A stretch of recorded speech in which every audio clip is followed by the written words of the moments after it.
So in today's video, I'm sharing about codependency in relationships, 10 signs your recovery is working. If you're new, my name's Michelle Ferris. I'm a psychotherapist and I love helping people create relationships that work. So I want to start off by saying recovery is about progress, not perfection. If you don't see yourself in all 10 signs, that's absolutely okay. Baby steps count. So let's get started. So the first sign that your codependency recovery is working is that you're taking better care of yourself. What does this have to do with relationships? A lot. Because if you're running on empty by not taking care of yourself, not eating well, never saying no, and always running to help people, you're going to be depleted. And your decision making in relationship is going to affect that. So starting to take care of yourself, even baby steps like getting enough sleep, going at a slower pace, those things matter because when you are taking care of yourself, you're more grounded and you're more able to be present in your relationships rather than reactive. Because I don't know about you, but I can take things personally in my codependency. But when I'm grounded, it's much better. The next sign your recovery is working is that you feel less guilty. Most people in their codependency feel guilty about everything. What they do, what they don't do, saying yes, saying no, giving too much, giving too little. But letting go of the guilt means that your needs matter, that you don't have to take responsibility for everybody else's stuff. You can actually start to put yourself first. That's a really important sign in recovery. Even if you just want to take better care of yourself and want to feel less guilty, that's a sign of progress too. Because sometimes the first step in making progress is becoming aware of where we're stuck. And then the action can come later. The next sign that your recovery is working is your relationships are getting healthier. You're starting to put your needs out there. You're starting to have more of a back and forth conversation. Instead of always focusing on helping or caretaking, you're starting to speak up for yourself and express your opinion or express a feeling about something, because that's how you count in relationships, by speaking up and letting yourself have a voice.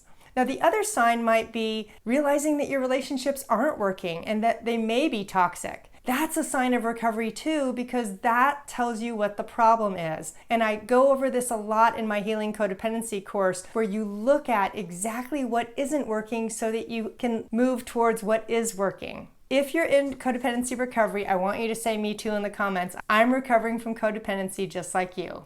The next sign that your recovery is working is that you have enough support to weather the storms of life and not lose hope. Now, family and friends aren't necessarily the best support when it comes to codependency because they don't understand it unless they've been in recovery themselves. So what I always recommend is finding targeted support. People who are either recovering themselves and have had success, or professionals that are actually able to walk you through the recovery process.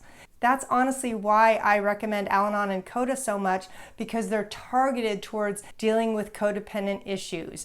And that is going to help you recover, because when you have the right support, it's going to help you feel more confident. The next sign that your recovery is actually working is that you can accept a compliment and not discount it. I remember years ago, a friend of mine in recovery gave me a compliment and I immediately told him, "Oh no, that's not true about me." He got really mad, and it was a really humbling lesson for me, because he told me I need to start accepting compliments, because when I reject them, I'm actually rejecting him. And I thought that was a really interesting point of view, because what I realized is every time we reject a compliment, we're not letting that love the other person has for us inside our hearts. And part of codependency is that we struggle with low self-esteem. So we might reject love even though we want it. Because sometimes when we grow up in dysfunctional families, we're not taught what healthy love really is. So the next sign that your codependency recovery is working is when someone asks you for help, you don't automatically say yes. There's a pause, there's a hesitation. That's a really good sign, because that's telling me you are starting to feel your inner no. And that's super important in recovery, because that's how you're going to start setting boundaries and standing up for yourself in these toxic relationships. Another sign might be giving yourself permission to say, you know what, I really can't help you today, or let me help you find another solution. So you're still supporting that person, but you're not the one directly giving that support. You're helping them brainstorm another solution, which I love because as a codependent, I want to be helpful. And if I'm going to say no, I'm almost always going to offer some other form of support so that I feel like a good friend. But that doesn't mean we have to say yes all the time. And that doesn't mean that we have to negate our needs for someone else's. So if you find that you're starting to hesitate when someone asks you for help, that's a really good sign that your recovery is working. Another sign that your codependency recovery is working is that you realize that having needs doesn't mean that you're selfish or self-centered. It actually makes you human. Part of where we get stuck most in our codependency is denying that we have needs or not knowing that we have needs because we're more focused on getting that outside approval from others. We want other people to make ourselves happy because we don't know how to make ourselves happy. So a sign of progress here is to start to realize, hey, you know what? It's okay if I want to pick a different restaurant or tell somebody when they hurt your feelings. Those are really good signs that you're starting to advocate for yourself. Because when we deny our needs, we're frustrated and resentful.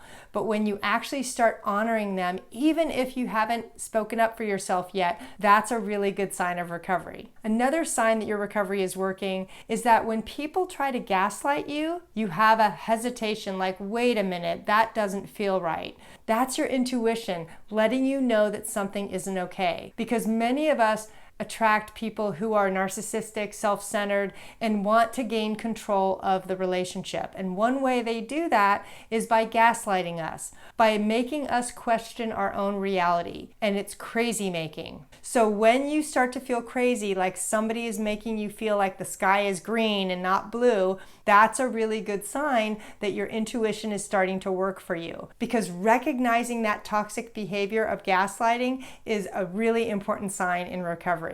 Another sign that your recovery is working is that you're spending less time with toxic people. Maybe you don't go to lunch with that friend who talks too much or violates your boundaries. Or you go to family events but you leave early. You start to spend less time engaging with people who aren't respectful or have really toxic behaviors that hurt you. Because that's a really important sign. Now again, if you're not ready to do that, simply having the awareness that toxic people are in your life and it's not okay with you is a great step towards recovery. Because awareness is the first step in change. Another positive sign here is that you're starting to detach emotionally. So when somebody is critical, when somebody is trying to gaslight you, you're not engaging, you're not falling for their manipulation. You're staying quiet, you're leaving the room. Detaching is a great way to start distancing yourself from toxic people. And the next sign that your recovery is working is that you realize where you're powerless over other people's behavior. This is key because when we're codependent, we tend to take responsibility for everybody. We want to fix, we want to help, we want to rescue other people from their pain. And the problem is that it's not your pain. You're actually preventing the other person from growing and receiving their natural consequences. And that's what's going to help you feel better. So part of what recovery is about is you recognizing that, yeah, you are powerless over people, places, and things, but that's not necessarily a bad thing. This is another thing I talk a lot about in my Healing Codependency class, because we have to recognize where we don't have control so we can really do the work of controlling ourselves, because that's the power point in recovery. So your next step in your recovery is to go watch my video on setting boundaries. Thanks so much.